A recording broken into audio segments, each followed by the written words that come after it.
আজকে আমি রান্না করব চাল কুমড়া, কাঁঠালের বিচি আর মাছ। এটা কে কে পছন্দ করেন অবশ্যই কমেন্ট করে জানাবেন।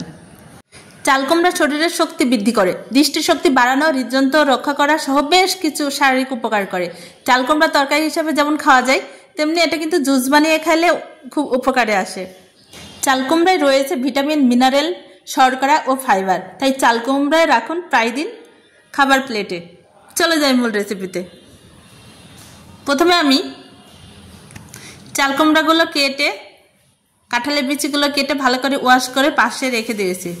এখন আমি সরিষার তেল দিয়ে দিয়েছি। এখানে পেঁয়াজ কুচি দিয়ে 5 মিনিট ভেজে নিয়ে আদা পেস্ট, রসুন পেস্ট দুইটাই আবার 5 মিনিট ভেজে নিয়ে হালকা একটু পানি অ্যাড করে এখানে আমি গুঁড়া মশলাগুলো দিয়ে দিয়েছি।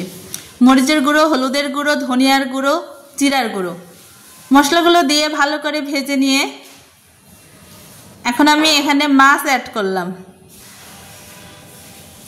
এখানে যে কোনো ধরনের মাছ ইউজ করা যাবে।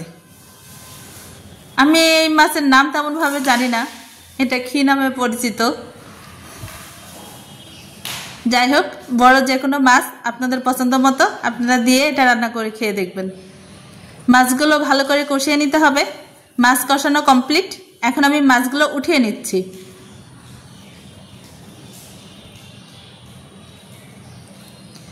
এখন আমি এখানে এগুলো দিয়ে দিচ্ছি, তরকারিগুলো, কুমড়া আর কাঁঠালের বিচি। গ্রামের বাড়িতে কিন্তু এটা প্রায়ই রান্না হয়, কুমড়া দিয়ে কাঁঠালের বিচি, গাছের কচি কুমড়া আর কাঁঠালের বিচি টাটকা, খেতেও যেরকম মজা এবং পুষ্টিকরও। এখন তরকারিগুলো ভালো করে কষিয়ে নিতে হবে, খুব বেশি কষাবো না। আমি 10 মিনিটের জন্য ঢাকনা দিয়ে দিলাম। এই তো কুমড়াতে কিছুটা পানি ছেড়ে দিয়েছে, এখন আমি পানি অ্যাড করে দিচ্ছি। পানি কিন্তু বেশি দিতে হবে না,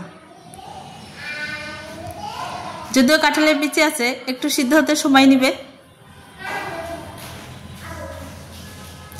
আবারও ভালো করে নাড়াচাড়া করে দিতে হবে, ভালো করে নাড়াচাড়া করে দিতে হবে।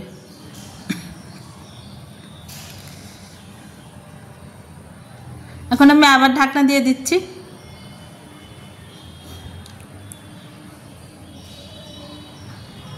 মাছগুলো এখনই দিয়ে দিব, তাহলে তরকারির সঙ্গে ভালো মিক্স হবে, খেতেও ভালো লাগবে। হালকা করে মাছগুলো নাড়াচাড়া করে একটু ঝোলের মধ্যে ডুবিয়ে দিচ্ছি।